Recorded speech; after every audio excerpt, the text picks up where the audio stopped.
I'm not your maid. The words cracked through the kitchen so sharply I actually flinched. Lisa stood rigid by the sink, shoulders rising and falling, her voice ricocheting off the tile with nowhere else to land. Nearly midnight, and here we were again. Same narrow kitchen, same worn-out argument, just dressed in a new disguise. All I'd said was, "Hey, could you rinse your plate next time?" Somehow, that had been enough to trigger a full-blown war. I lifted my palms in surrender. "I'm not asking you to scrub floors in pearls, Lisa. It's a plate. You ate off it." Her glare darted toward the half-full sink like it was evidence of a crime. "You don't get to remind me to do anything. I work too, Daniel. You act like I spend all day lighting candles, waiting around for your grand arrival. You barely speak to me when I walk through the door," I snapped, my voice louder than I meant. "You slam doors. You lock yourself in the bedroom like I'm some landlord chasing rent." She let out a sharp laugh. "Maybe if you acted like more than a paycheck, I'd have something to say." That one landed hard. I stepped back like her words had actual weight. "So that's all I am to you now? Just a paycheck?" She didn't answer. Arms crossed, back against the counter. Her silence dared me to crack. I swallowed hard, voice dropping.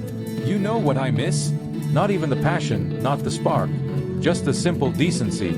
I miss the version of you that didn't treat me like breathing in the same room was an intrusion." "Spare me," she muttered, already turning away. "You're no saint, Daniel. You think you deserve a trophy for doing dishes once a week and fixing the Wi-Fi." "I want a wife," I said, hearing the crack in my own voice. "Not a roommate who resents me for existing." That turned her around. "You want a wife? Then act like a man. Stop sulking every time life doesn't go your way." "Oh, I see. You'd rather I be the kind of man who screams, punches walls, cheats just to get attention." Her lips pressed into a hard line. "At least then I'd feel something. This nice guy, passive-aggressive routine? It's exhausting." Something inside me snapped. I walked to the table, slammed my palms against it. "You know what's exhausting, Lisa? Living like one wrong word will buy me your silence. Loving someone who's already halfway out the door." For the briefest moment, I saw it flicker in her eyes. Guilt, maybe doubt, but it vanished just as quickly. "I'm done with this conversation," she said flatly, brushing past me. "Go write a poem about it or something." The bedroom door closed with a slow, deliberate click. Not a slam. That would have meant there was still fire. No, this was worse. This was cold. Intentional. I stood alone in the kitchen, jaw locked, her words echoing in the silence. That wasn't a fight. That was a funeral. Not for our marriage. Not yet. But for whatever love had once lived between us. I washed the dishes in silence, one by one, like some act of penance. She'd gone to bed without a backward glance. No apology. No regret. Just a closed door and the hollow ache of a crater forming in my chest. Have you ever watched someone fall out of love with you so slowly that it starts to feel like it must be your fault? That's where I was. Midnight. Sink half full. Marriage bleeding out. Lisa and I had been married 6 years. I worked tech support downtown. Steady job. Decent benefits. I cooked dinner most nights. I'd call her at lunch just to hear her voice. I used to slip little notes into her coat pockets before she left for work. She hadn't mentioned one in months. Maybe she never read them anymore. But I'd made myself a promise. I wouldn't scream. I wouldn't beg. I would get the truth. Quietly, completely. And if it meant walking away, I'd do it with my dignity intact, even if it shattered everything I thought we had. The next morning, the apartment felt submerged, like we were moving underwater. Even the sunlight through the blinds looked reluctant. I stood barefoot in the kitchen, staring at the coffee maker like it might explain where things had gone wrong. Lisa was already at the dining table, scrolling her phone, steam rising from her mug like smoke over ruins. Her hair was damp from the shower. She wore the gray sweatshirt I'd bought her last Christmas, the one she used to say felt like a hug. Now it looked like a uniform for someone emotionally absent. "Morning," I said, forcing my voice lighter than I felt. She didn't look up, just sipped her coffee, thumb flicking through her feed. News, memes, anything but me. I poured myself a cup. The smell was nostalgia I hadn't asked for. We used to sit here together, laughing, talking about nothing. Once, at this very table, we even planned a road trip to Montana. That was back when we still made plans. "Did you sleep all right?" I asked casually, as though last night hadn't happened. "Fine." One word. Clinical. Dismissive. I leaned against the counter, letting the silence wedge itself between us like a third presence neither of us wanted to acknowledge. I tried again. I might head out early today. Got some things piling up at work. Okay. That was it. Not what things. Not are you okay? Not even a forced smile to smooth the edges. The indifference cut deeper than anger ever could. I sat down across from her anyway, clutching my mug like it might warm more than my hands. You know, I said quietly, it feels like we're living in two different apartments. She finally looked up. Her eyes were blank. Then maybe we are. Something closed in my throat, but instead of reacting, I just nodded, took a sip, let the bitterness settle. This wasn't a woman ready to talk. This was someone who'd already packed her emotions in boxes, even if her body was still here. And in that moment, it clicked. She wasn't confused. She was gone, just not brave enough to leave. And me? I wasn't broken yet, but I could feel myself starting to bend. She stepped out of the bedroom about an hour later and caught sight of Maria polishing the windows. She froze in place, her eyes narrowing as the silence stretched. Finally, in a low and guarded voice, she asked, "Who's this?" I kept my tone calm. "This is Maria. I hired her to help around the apartment." Lisa's eyebrow arched. "Since when do you hire someone to clean?" "Since it stopped getting done," I replied gently. "I figured we could both use the help." Maria looked up, offering Lisa a careful but warm smile. "I'll stay out of your way." Lisa didn't answer. She simply turned and walked out, leaving without another word.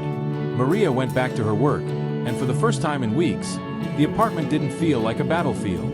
It felt like a home again. She moved steadily, dusting and humming softly under her breath. Sometimes she whispered things I couldn't quite catch. Maybe reminders, maybe prayers. There was something almost healing in the way she moved. She wasn't just wiping down counters.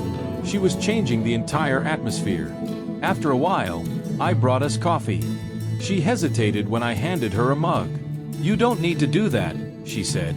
"I know," I answered, "but I wanted to." We sat quietly at the dining table, the same table that hadn't held a real conversation in weeks. She sipped slowly, her eyes scanning the space. "This place feels tired," she said softly. "Yeah," I admitted. "It is." She didn't pry. She just nodded, as if she understood things I hadn't said. Lisa spent most of the day shut away in the bedroom, only emerging once to grab her purse. She avoided my eyes and left without saying where she was going. Maria glanced toward the door after it closed. "That your wife?" she asked carefully. I gave a faint smile. "I wasn't sure if you picked up on that." Maria smiled too, but it didn't quite reach laughter. Some truths are quiet but unmistakable. I didn't add anything more. I didn't need to. The apartment already felt lighter, not just because of the lemon spray or vacuum carpets, but because of Maria's calm, her presence. And it stirred something in me. Not desire, not longing, but a reminder. Homes are supposed to feel safe. People are supposed to feel seen. I hadn't felt either in a very long time. At first, I hadn't planned on speaking much with Maria. She was just a quiet solution to the chaos I couldn't control. But little by little, without trying, our silences started to soften into conversation. Small exchanges, weather, music, coffee. She noticed the record player one day and asked what kind of albums I liked. I told her I had a weakness for old blues records. Her eyes lit up.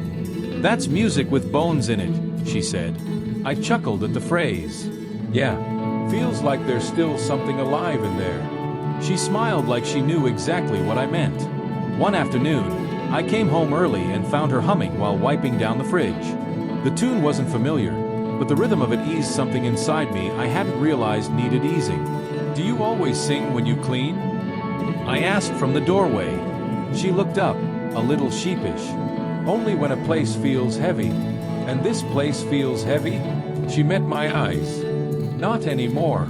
We sat with coffee again, mugs between us like unspoken secrets. She told me about growing up near Santa Fe. Her father a roofer, her mother making tamales everyone swore were the best. She missed them, she said, but not the constant fear of one broken pipe undoing everything. She didn't ask much about me, but she listened, really listened, and I hadn't had that in a long time. That same day, Lisa came home early.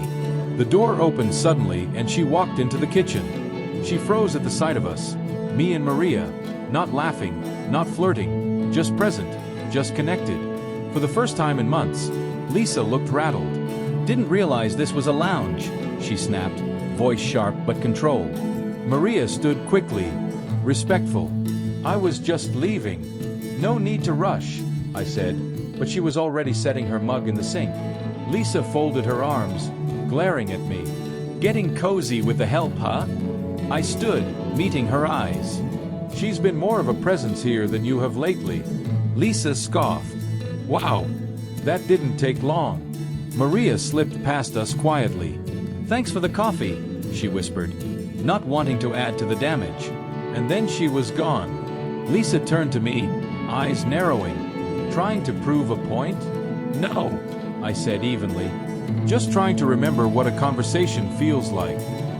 She shook her head and stormed off. I sat back down, the seat still warm for Maria, and stared into my half-finished coffee. For the first time, Lisa was paying attention, not because she wanted to rebuild anything, but because she realized I might not be waiting anymore. The apartment wasn't big enough for 3 people. Not emotionally. Still, Maria kept coming by, and each time she left, the place felt calmer, softer, almost livable. She never lingered, never pushed, yet her presence remained like sunlight through the blinds. Lisa noticed. She saw the easy good mornings, the quiet laughter she wasn't part of, and it ate at her.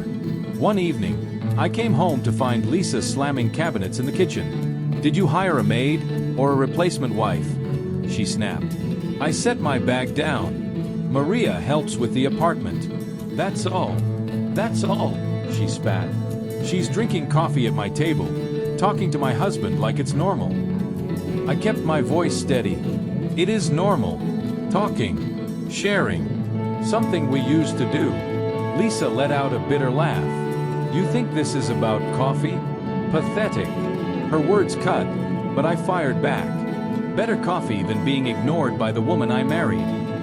That stopped her for a second, but then she doubled down. "Ignored? Please. You just can't handle me having a life outside you." I met her fury with calm. A life outside is one thing. Dancing with strangers while I sit at home wondering why my wife won't look at me, that's another. Her jaw clenched. "So this is what it's about. You parading your little housekeeper until I crack." And then, as if the moment had been scripted, Maria walked in carrying her cleaning supplies. She froze, immediately sensing the tension. Lisa spun toward her. "Perfect timing. Why don't you tell him what a saint he is? Maybe he'll sign your adoption papers." Maria blinked, startled. "I'm just here to work." "Work?" Lisa barked. "You call sitting in my kitchen pretending you belong work? Enough," I snapped, stepping between them. But Lisa wasn't done. "You probably love this, don't you? Playing house in someone else's marriage." Maria's hands trembled on her bag strap. "Maybe I should go," she whispered.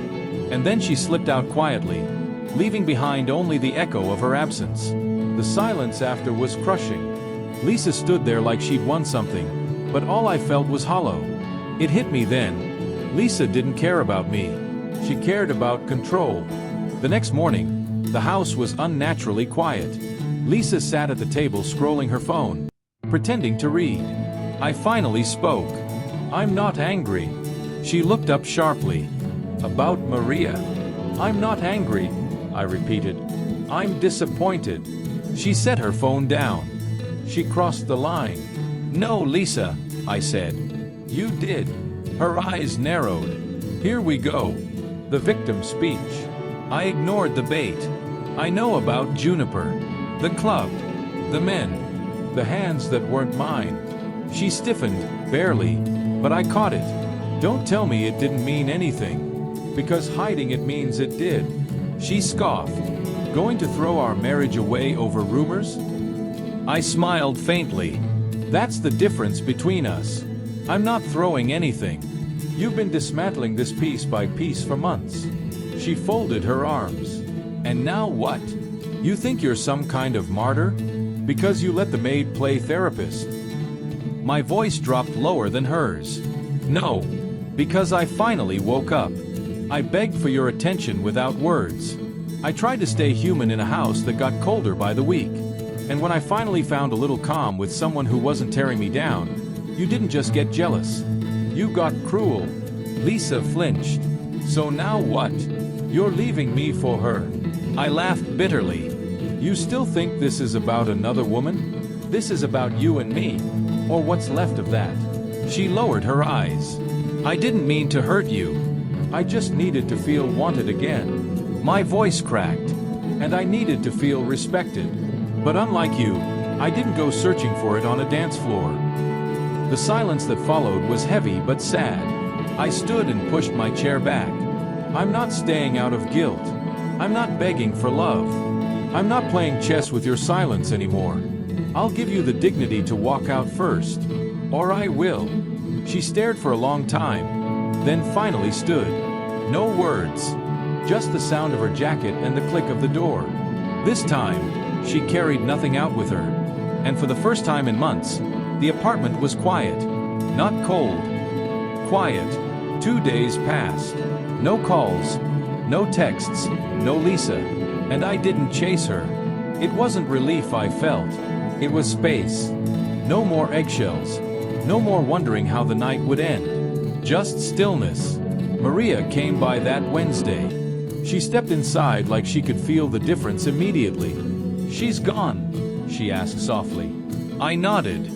Haven't heard from her since. Maria's eyes swept the room as if she was seeing it anew. It feels lighter. I didn't answer, because it was true, but I felt empty. We cleaned together that day, side by side in easy rhythm. No sharp silence, just quiet that breathed. Later, I poured us something stronger than coffee. We sat on the couch with a low jazz record playing, the city lights bleeding through the curtains. She noticed the exhaustion on my face. You look like you haven't slept. I haven't, I admitted. Not sure how. She nodded, then said, letting go of something, that's not nothing. I laughed softly. I let go of a marriage. She shook her head gently. No, you let go of someone who already left you long ago.